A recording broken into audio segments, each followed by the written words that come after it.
Welcome to Vegas Hockey Hub here in the sports entertainment capital of the world, Las Vegas, Nevada, on PRConnectionsRadio.com, the voice of new media. I'm your host, Ian Rachiele. Now, everyone here in Las Vegas, the sports entertainment capital of the world, everyone who is a Vegas Golden Knights fan around the world is focused on the current team. Everyone around the world is talking about the brand new coach, the guy who is now the sheriff, now the guy who's in town for your Vegas Golden Knights. And I will admit that Bruce Cassidy has done a fantastic job at doing his part when it comes to the Vegas Golden Knights. Number one seed in the Western Conference, third best record in the NHL. There is no doubt that Bruce Cassidy has done a fantastic job with your Vegas Golden Knights. But similar to an episode we did earlier about what has happened to Marc-Andre Fleury since leaving Vegas.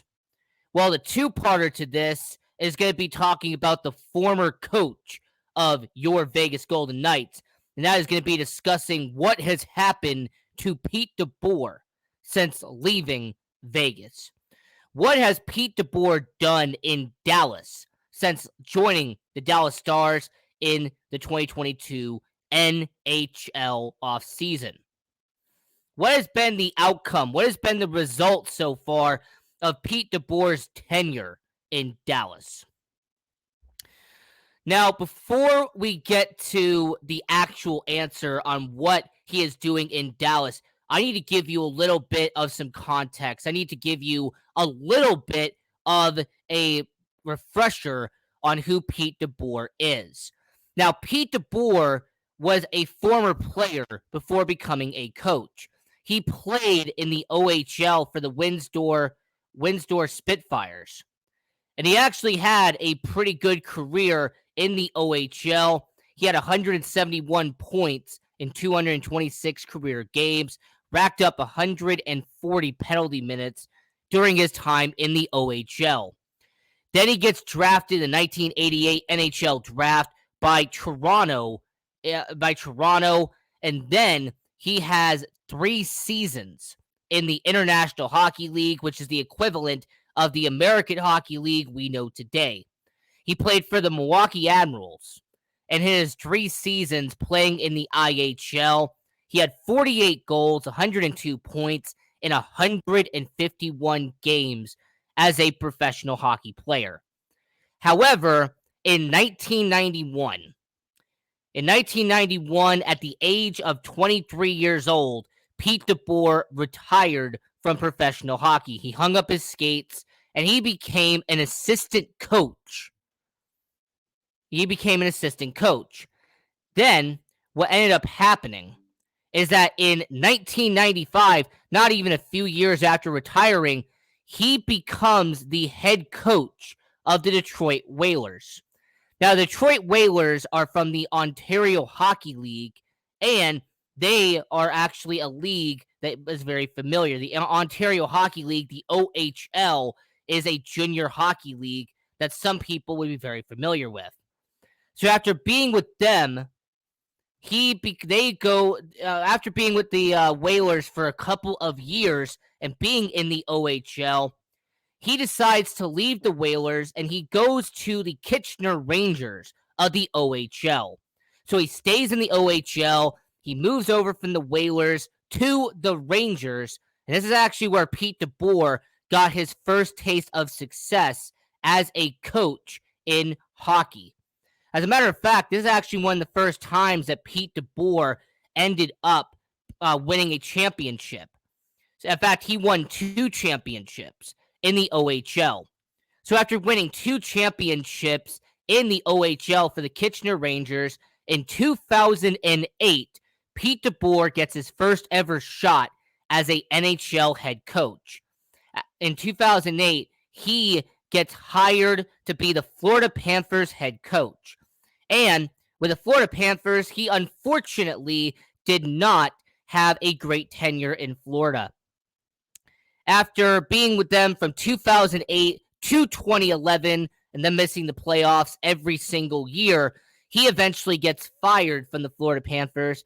So after having a tenure of 103 wins, 143 losses with the Florida Panthers, he gets fired in 2011.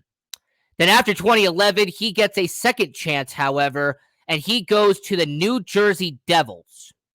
Only reason why is because Lou Lamoriello, who was the former Devils general manager, was the one who brought him in.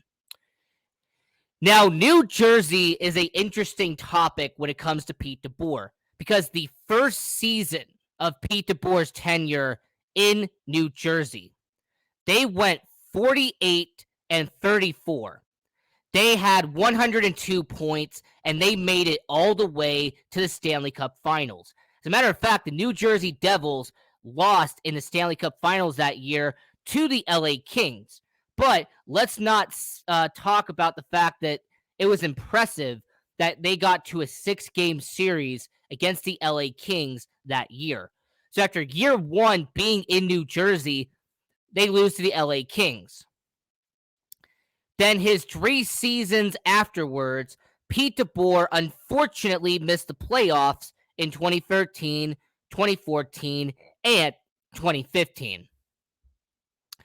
So Pete DeBoer being fired by New Jersey, being fired by them in 2014, he didn't have to wait long to get another job in the NHL. In 2015, ironically, May 28, 2015, Pete DeBoer was named a head coach in San Jose.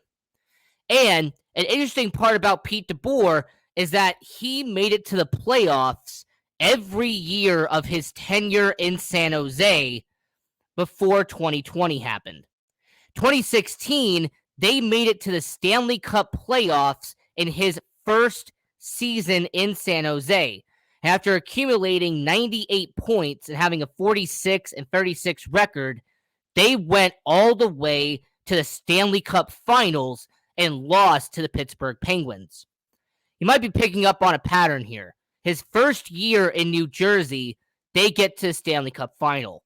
His first year in San Jose, they get to the Stanley Cup Finals, and they lose in 6 games to Pittsburgh.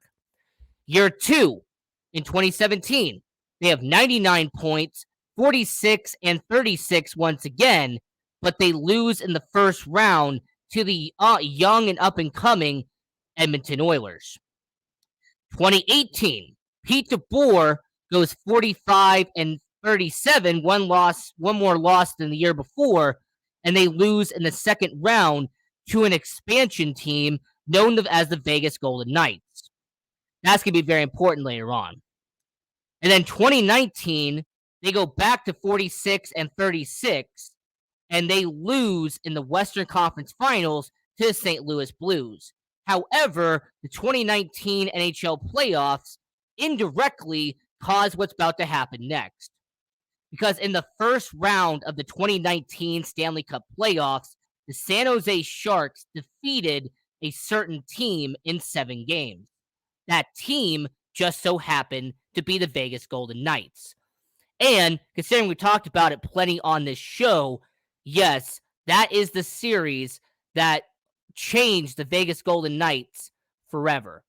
That was the series that kickstarted the events that would happen 6 months later. That was the incident where they had a 5-minute penalty that unwounded the Vegas Golden Knights. So after the 2019 playoffs where they lost in the Western Conference Finals, well, how did Pete DeBoer do in 2020? How did Pete DeBoer end up performing in that 2020 season? Well, after starting the season 15 wins and 18 losses, the San Jose Sharks fire Pete DeBoer on December of 2019. January of 2020 is where Pete DeBoer got his shot with the Vegas Golden Knights. 1 month after being fired by San Jose, and not only 6 months after beating the Golden Knights in the first round, he replaces Gerard Gallant, a fan favorite in Las Vegas. Now, did the Vegas Golden Knights get to the Stanley Cup Finals in year one under Pete DeBoer like they did in San Jose, like they did in New Jersey? No. But what they did do was go 15-17 with Pete DeBoer for the rest of that year, and they lost in the Western Conference Finals to the Dallas Stars during the bubble of 2020. How about in 2021 when Pete DeBoer was his first season as the head coach in Vegas? Well, they went 40-16, had the second best record in all of hockey, and they lost in the Western Conference Finals to the Montreal Canadiens. But it was that 2021-2022 season that changed everything. That 2021-2022 season is what changed Pete DeBoer. Because that 2021 season, they go 43-39. That was the worst 82-game season of Pete DeBoer's career since 2014, when he went 35-47 with the New Jersey Devils. Pete DeBoer had a streak, by the way, dating back to 2015, where he had made the playoffs every single year that he was a head coach, all 82 game seasons. All right, so from 2015 to 2021, he had a 6-year run of making the playoffs every single year. So in that 2021-2022 season, the Vegas Golden Knights did not make the playoffs, and Pete DeBoer got fired as a result. Now, I don't have to point out that everyone here who's watching this show in Las Vegas, you already know about what's going on. By the way, Thomas, thanks for the please like and share. We appreciate your support, Thomas. And you know what? The person who just made this comment, they kicked DeBoer to the curb when he didn't make it to the playoffs and got a dose of the Vegas Golden Knights medicine. Well, my rebuttal to you will be, was it his fault that almost every star player got injured that year? Was it really Pete DeBoer's fault that the goaltending was shaky at times? Now, look, I'll give you credit. You can blame Pete DeBoer for the lack of defensive awareness. I'll give you that. You can. You could blame Pete DeBoer for the dump and chase that he did frequently in Vegas. All right? But what I won't do is say that because Mark Stone got injured and because Jack Eichel missed a certain amount of the season, that Pete DeBoer deserved to be fired. As a matter of fact, you could actually make an argument that the Vegas Golden Knights jumped the gun by firing Pete DeBoer after his first season of missing the playoffs.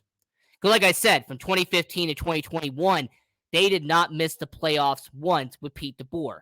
From 2015 to 2021. That was a 6-year run.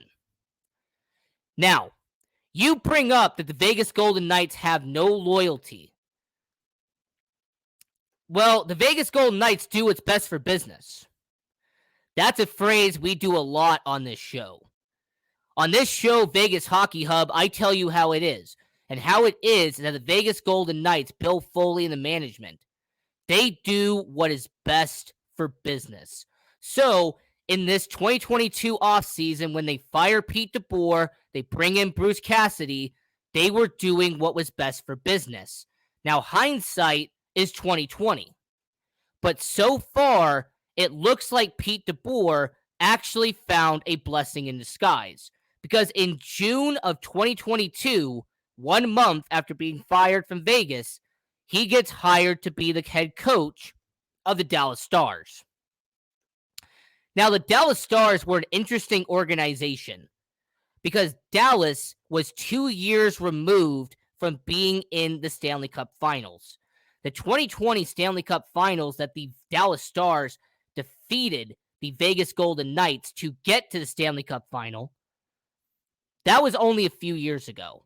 And yes, I understand 2021, they did not qualify for the postseason. But in 2022, the year that Pete DeBoer is joining the organization. They went 46-36. They lost in the first round to Calgary in a tough 7-game series that Jake Ottinger worked his ass off in net and had one of the best performances a goalie has ever had. So I will not blame Pete DeBoer for wanting to be with the Dallas Stars. There's a lot of good reason as to why the Dallas Stars were a lucrative and attractive offer for Pete DeBoer. Not only had they made the postseason 3 of the last 4 seasons, but this is also the same Dallas Stars that has a majority of their core from that 2020 Stanley Cup run. And if you actually examine and you go on capfriendly.com, which I use a lot for the show, then you will know that he actually has some talent out there in Dallas. As a matter of fact, the Dallas Stars kind of have a rich amount of talent out in Dallas.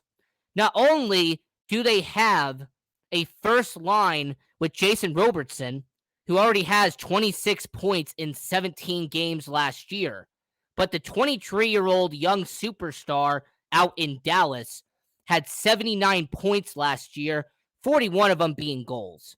So when it comes to Dallas and when it came to Jason Robertson, he is a superstar and a franchise maker in Dallas. He also had a veteran in Joe Pavelski, who's averaging a point per game at the age of 38, which I will point out is unheard of in the modern NHL. For a guy who is 38 years old, a guy who's been in the NHL since 2006, to be a point per game player at his age. So the Dallas Stars have their talent. They still have Tyler Seguin.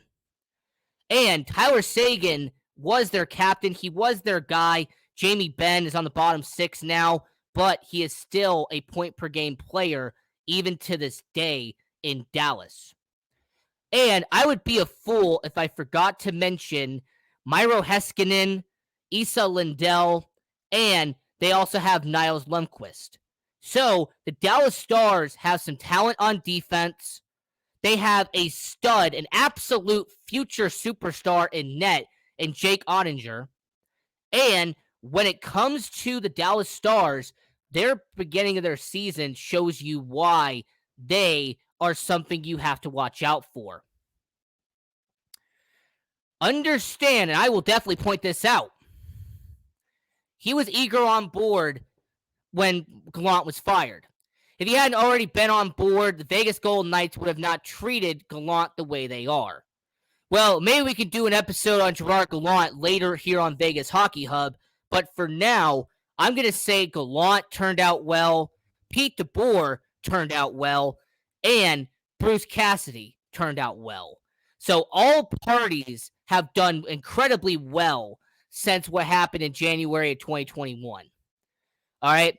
When it came to Pete DeBoer, Gerard Gallant, and Bruce Cassidy, they are all doing well with their current franchises. So how are the Dallas Stars performing with Pete DeBoer? Not only does Pete DeBoer have the Dallas Stars to 10 wins and 7 losses on the year, but that would put them in 3rd place in the Western Conference. As a matter of fact, they would have the number 1 spot in the Central Division. So that Central Division is occupied by the Dallas Stars. Hey, Thomas, I'm glad you asked that question. Who do you have winning the Stanley Cup this year? Now, I have the Vegas Golden Knights winning the Stanley Cup, but the team I have them going up against will surprise you. Because the person I have facing Vegas this season is the New Jersey Devils out there in the Metro. I have the New Jersey Devils, who are currently riding an 11-game win streak in the NHL. I have them losing to the Vegas Golden Knights in the Stanley Cup Finals this year. And you know what? Some people are going to say it's crazy, just like my Buffalo Bill prediction earlier in the year. That's fine. But I'm going to point out that the Vegas Golden Knights and New Jersey Devils are two of the best well-constructed teams in the NHL. Their rosters from top to bottom is some of the best made in hockey. So that's my prediction. I will say the Vegas Golden Knights will beat the New Jersey Devils in the Stanley Cup final. And just to add a little cherry on top, when the Vegas Golden Knights are going down Las Vegas Boulevard, they're having the parade down on the strip. Your host, Ian Rachiele on Vegas Hockey Hub, I will be down there. I will be celebrating, and I will be chuckling and laughing and smiling because I will have said earlier this year, in fact, we did an episode on this back on Vegas Hockey Hub, on why the Vegas Golden Knights will win the 2023 Stanley Cup. So I will say that back in November of 2022, your host Ian Rachiele predicted the Vegas Golden Knights will win the Stanley Cup. So hopefully that answers your question, Thomas. Just like when it comes to the Stanley Cup final, the Super Bowl, I have the Buffalo Bills, and you know what? Seattle Seahawks, Geno Smith, I love what they're doing. And I actually would love to see the Seattle Seahawks go all the way. I would love to see the Seattle Seahawks, the absolute biggest underdog, find out a way to get to the Super Bowl. If they did, whoever puts money on that, whoever went to Caesar Sportsbook, whoever went to BetMGM, whoever put a bet down on the Seattle Seahawks at the beginning of the year, you, my friend, are a genius or a time traveler, whichever one you are. So, Thomas, when it comes to the Stanley Cup, Vegas beating New Jersey, the Super Bowl, I have Buffalo. They're going to beat somebody. I think Seattle would be a great team just because of the feel-good story. Hey, Thomas, when will I go to a Chicago Bears parade? Probably the same time the Philadelphia Flyers win a Stanley Cup. I'm just being honest, Thomas. The next time the Chicago Bears have a parade will probably be the same time the Philadelphia Flyers find a way to win a Stanley Cup. I mean, how long has it been since the Philadelphia Flyers have won a Stanley Cup? I kid. Now, back to the original conversation about Pete DeBoer. Now, those Dallas Stars are first in the Central, like I said earlier, those 22 points. They're first in the Central. You know, Winnipeg is 1 point behind them. The reigning defending Stanley Cup champions are 2 points behind. But the seeding of the Western Conference, that is not what intrigues me. What fascinates your host, Ian Rachiele, is who the Dallas Stars would have to face in the first round. So, the NHL, they have their standings, right? So and we did this post on Vegas Hockey Hub on our Facebook page. All right. On our Facebook page, I put this up on there. If the NHL playoffs started today, here's what the matchups would be. So you have the Vegas Golden Knights, Nashville Predators. That would be an okay first round matchup. But the Dallas Stars would have to face off against Connor McDavid. They would have to go up against Leon Draisaitl. The Dallas Stars and Edmonton Oilers would no doubt in my mind be a marquee matchup in the first round if this indeed happened. Because last year, Dallas took on Calgary. So the year after, they would have to take on their brother, and that's in the Battle of Alberta in Edmonton. And I could just imagine how great this series could be. Because Connor McDavid and Leon Draisaitl led the Edmonton Oilers to the Western Conference Finals not even a few months ago. So Pete DeBoer and the third seed Dallas Stars taking on the number 7 seed Edmonton Oilers, that would be a fantastic matchup. As a matter of fact, I would love if that ended up being the case. If the standings ended up working out in that way and the Dallas Stars took on the Edmonton Oilers in the first round, it would be exceptional. And since I already started down this road, I might as well finish it. So the number 1 seed Vegas Golden Knights would take on the 8 seed Nashville Predators. Well, the number 2 seed LA Kings would take on the number 5 seed Seattle Kraken. No, that's not a typo. You did not hear that correctly. The number 5 seed Seattle Kraken. The team that struggled as an expansion team last year currently has the 5 seed in the Western Conference. With a record of 9 wins, 5 losses, and 3 overtime losses, the Seattle Kraken have 21 points already on the year. That makes them the 5th best team in the Western Conference. And the LA Kings having the 2nd best record in the Western Conference at a record of 11 wins and 8 losses. Not only did I say that the LA Kings would be a great team this year, I even said that if you were a smart man and you put $100 down, I would do the LA Kings because they were like 28-1, 25-1. The LA Kings were kind of down there, and I thought they would be a lot higher than they were. So the LA Kings being the number 2 seed in the Western Conference as of right now is an amazing story because your host, Ian Rachiele, said that the LA Kings were going to be good this year, and I'm happy that they are. And to round this out, you have the number 4 seed Winnipeg Jets taking on the reigning defending Stanley Cup champion, the 6 seed Colorado Avalanche. Now, I understand. I acknowledge. Colorado is most likely not going to be a 6 seed by the time the Stanley Cup playoffs actually start. I am aware that Colorado will probably be a higher seed when the playoffs actually begin in May.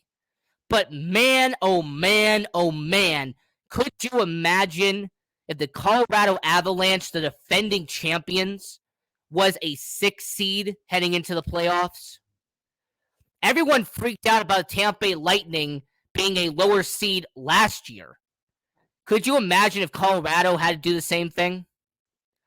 So in the Western Conference, as of right now, you would have the 1 seed Vegas versus 8 seed Nashville, 2 seed LA versus 5 seed Seattle, 3 seed Dallas versus 7 seed Edmonton, and 4 seed Winnipeg versus 6 seed Colorado. And since we have 3 minutes left on the show, I'm going to get the East out of the way, by the way, just to address this. So the 1 seed Boston Bruins would take on the 8 seed New York Rangers. Yeah, the Gerard Gallant-led New York Rangers would barely squeak in the playoffs at 8-8, 20 points already this year. So Rangers would be the 8 seed, Boston would be the 1 seed. The 2 seed New Jersey Devils would take on the 7th seed Detroit Red Wings. So you would have the Devils versus Red Wings, kind of an old school matchup. You would have the 3 seed Toronto Maple Leafs taking on the 6 seed Tampa Bay Lightning. Yeah, that's right, by the way. Tampa Bay is currently a 6 seed. So you would have a rematch of the first round last year in Toronto and Tampa Bay. And then lastly, you would have a 4 seed Carolina versus 5 seed New York Islanders. So that would be what the Eastern bracket is. I went over the Western bracket, but I want to ask you this. If you had to make a prediction, if you had to come out and you have to say who is going to be your Stanley Cup prediction, put it in the chat down below, and I will read it out. I will talk about it in a future show, but let me know who you have in the Stanley Cup final. Your host, Ian Rachiele, has the Vegas Golden Knights beating the New Jersey Devils in 6 games. That's my prediction. So until next time, this was another great episode of Vegas Hockey Hub, going over what has happened to Pete DeBoer in Dallas. Continue watching hockey, support junior hockey. Go Knights, go. Until next time,